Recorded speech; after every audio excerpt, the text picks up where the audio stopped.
Let's talk about see something, say something for a little bit. This is a government phrase, for one thing, and I'm sure that you'll see it in civilian things too, but they say things like, hey, if you see something, say something. And, it relates to religion too. We're going to see how in this talk. So here in James 5, verses 19 through 20, brethren, if anyone among you wanders from the truth, someone turns him back, let him know that he who turns a sinner from the error of his way will save a soul from death and cover a multitude of sins. If one wanders and someone turns him back, well, let's think about the application of that. How are you going to turn someone back? You're going to have to say something. It might be in written form, it might be in person, it might be nowadays electronically video, but you're going to have to say something to let them know there's a problem, help turn them back. And so we need to be preparing, if you will, for this situation, to be ready to help turn someone back. So there's roles we play. And sadly, we'll all be probably in both of these roles at some point in our life. All of us probably in both roles at some point in our life. Here's someone saying to another, hey, you need to correct this.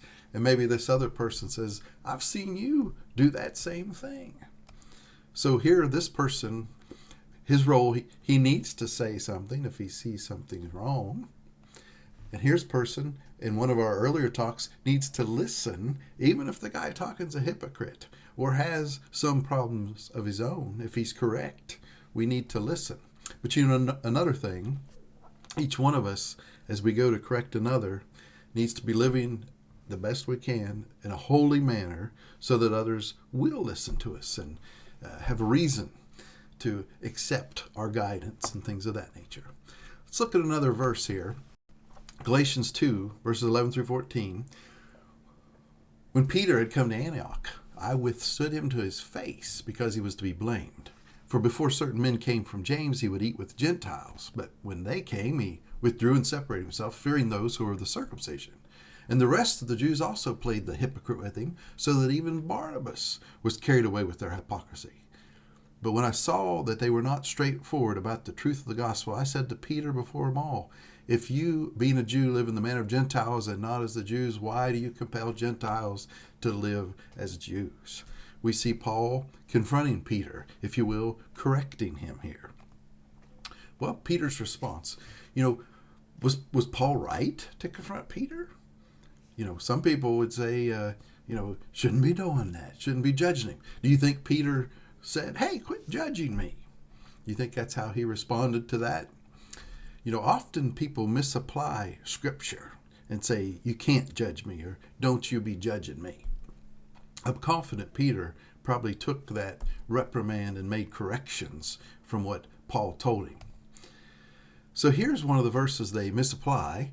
Matthew 7, first two verses, judge not that you be not judged. For with what judgment you judge, you'll be judged. And with the measure you use, it'll be measured back to you. So that's a verse they'll often say, hey, see, don't judge not. But that verse doesn't actually say not to judge, does it? It doesn't actually say that. It says not to judge hypocritically or with the wrong attitude. Or beware when you judge, you will be judged by the same standards, if you will. It goes on to say you'll see clearly to actually correct and, if you will, judge others. So it goes on to talk about how you can correctly judge others. Does not say not to judge. Let's look at another passage, and some things here are going to make more sense. This verse just shows about judging and how it is something that Christians are involved in, if you will. It says, dare any of you, having a matter against another, go to the law before the unrighteous and not before the saints? Do you not know that the saints will judge the world? And if the world will judge by you, are you unworthy to judge the smallest matters?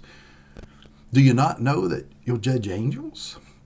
How much more things that pertain to this life? If then you have judgments concerning things pertaining to this life, do you appoint those who are least esteemed by the church to judge?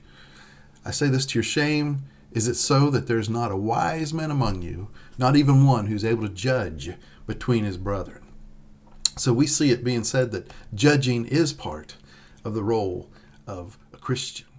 You know, if you do a word study, time is pretty much up, but there are different words for judging in the original language. The root of those is all this krino or something of that nature, and it's this distinguishing, deciding, condemning. But there are different, if you will, prefixes, and two of them are dia and kata.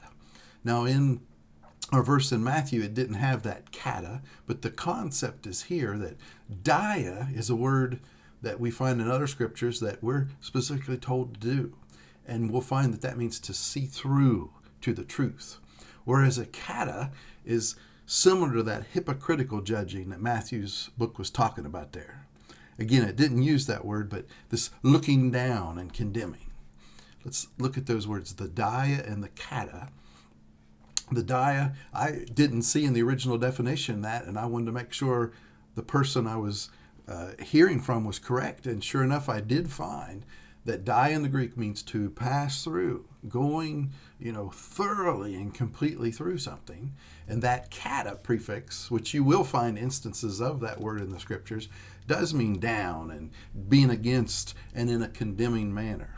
So, if you will, dia, krino, is a good thing. It's seen completely and correctly and accurately. But this other example of looking down and condemning is not right, not something Christians should do. So, finalizing, do not look down, if you will, and condemn others, but see through to the truth and correct others is what the Bible teaches us to do.